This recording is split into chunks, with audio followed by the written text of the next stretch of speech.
اللہ نے انسان کو بے شمار نعمتوں سے نوازا ہے۔ انسان کو اشرف المخلوقات بنایا۔ اللہ نے ہمیں دیکھنے کے لیے آنکھیں دی، بولنے کے لیے زبان دی،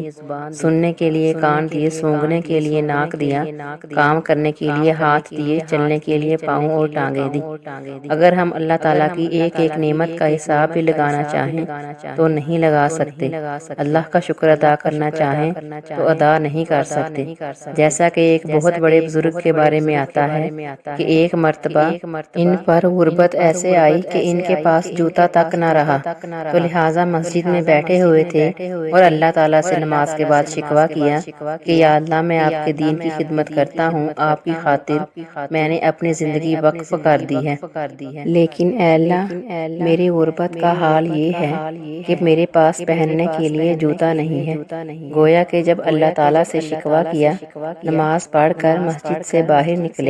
تو وہاں پر ایک انسان کو دیکھا جس کے سرے سے پاؤں ہی نہیں تھے، جس پر اس بزرگ کی آنکھوں میں آنسو آ گئے اور دوبارہ واپس گئے اور مسجد میں جا کر 2 رکعت نفل نماز پڑھی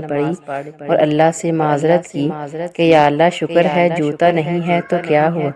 شکر ہے میرے پاؤں تو صحیح سلامت ہیں، میں اپنے پاؤں کے ساتھ چلتا پھرتا تو ہوں، کوئی لولا لنگڑا وغیرہ تو نہیں ہوں۔ اس لیے اللہ کی نعمتوں کا ہر وقت شکر ادا کرنا چاہیے، کیونکہ اللہ تعالیٰ کی دی ہوئی نعمتوں میں سے اگر ایک نعمت بھی کم ہو جائے تو پوری دنیا مل کر زور لگانا چاہیں تو لگا بھی لیں تو ایک نعمت بھی نہیں دے سکتی۔ جیسا کہ روایات میں ایک قصہ آتا ہے کہ حضرت جابر رضی اللہ عنہ فرماتے ہیں، ایک مرتبہ نبی کریم صلی اللہ علیہ وسلم گھر سے باہر تھے تو آپ صلی اللہ علیہ وسلم گھر سے باہر تشریف لا کر فرمایا کہ ابھی میرے دوست حضرت جبرائیل علیہ السلام تشریف لائے تھے اور حضرت جبرائیل علیہ السلام نے مجھے واقعہ سنایا کہ پچھلے امتوں سے ایک بندہ تھا تو اس نے اپنا گھر بار، عزیز و اقارب، مال و دولت سب چھوڑ چھاڑ کر سمندر کے درمیان میں ایک پہاڑ نما ٹیلہ تھا، اس پر جا کر عبادت کرنا شروع کر دی۔ وہ سمندر اتنا وسیع تھا کہ اس ٹیلہ کے ہر جانب 4000 فرسخ دوری تک سمندر ہی تھا، وہاں کوئی کھانے کی چیز بھی نہیں تھی، سمندر کا پانی بھی بالکل نمکین تھا۔ تو اللہ تعالیٰ نے اپنے فضل و کرم سے اس میں ایک انار کا درخت اگا دیا اور انگلی کے برابر میٹھے چشمے کا پانی جاری کر دیا۔ یہ عابد دن رات 24 گھنٹے اپنی عبادت میں گزارتا اور 24 گھنٹوں میں ایک انار کا پھل کھا لیتا اور میٹھے پانی کے چشمے سے ایک گلاس نوش فرما لیتا۔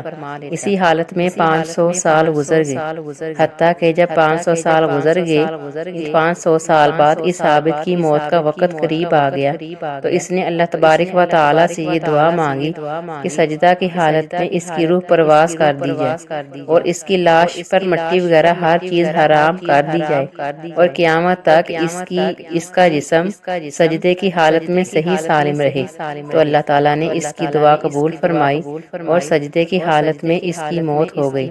اللہ تعالیٰ نے وہاں پر ایسا انتظام کر رکھا ہے کہ قیامت تک وہاں کسی انسان کی رسائی نہیں ہو سکتی۔ جب قیامت کا دن ہوگا تو قیامت کے دن اس عابد کو اللہ تعالیٰ کے دربار میں لایا جائے گا تو اللہ تعالیٰ فرشتوں سے فرمائے گا کہ اس بندے کو میرے فضل و کرم سے جنت میں داخل کر دو۔ تو عابد کہے گا، اے میرے رب، بلکہ میرے عمل کے بدلے میں جنت میں داخل کیجیے، کیونکہ میں نے 500 سال ایسی عبادت کی ہے کہ جس میں کسی قسم کی ریاکاری کا شائبہ تک بھی نہیں تھا، اس لیے میرے عمل کی وجہ سے مجھے جنت میں داخل کر دیا جائے۔ تو اللہ پاک فرمائے گا، میری رحمت سے داخل کر دو۔ تو یہ بندہ پھر کہے گا، میرے عمل کے بدلے میں داخل کر دیجیے۔ تو اس پر اللہ تعالیٰ فرمائے گا کہ اس کے عمل اور میری دی ہوئی نعمتوں کا موازنہ کرو۔ تو موازنہ کر کے دیکھا جائے گا کہ اللہ نے جو اس کو بینائی عطا فرمائی تھی، صرف اس کی بینائی، اس کی وہ آنکھیں جس کو سے دیکھتا تھا، اس کی بینائی کی نعمت اس کی 500 سال کی عبادت کا احاطہ کر لے گی۔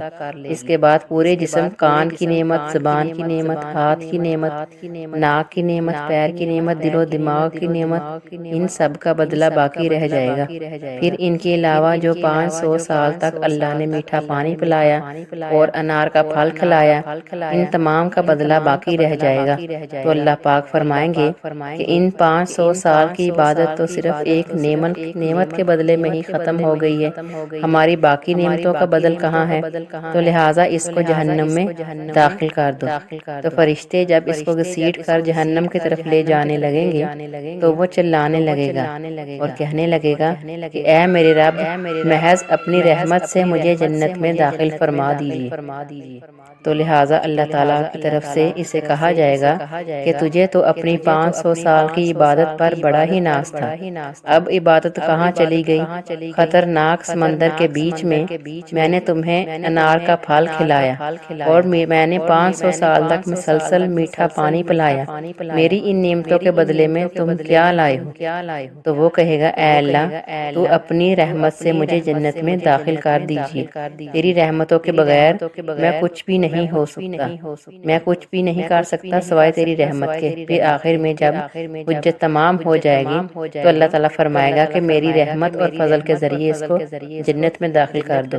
پھر وہ اللہ کے رحمت کے ہی ذریعے جنت میں داخل ہو سکے گا۔ سبحان اللہ۔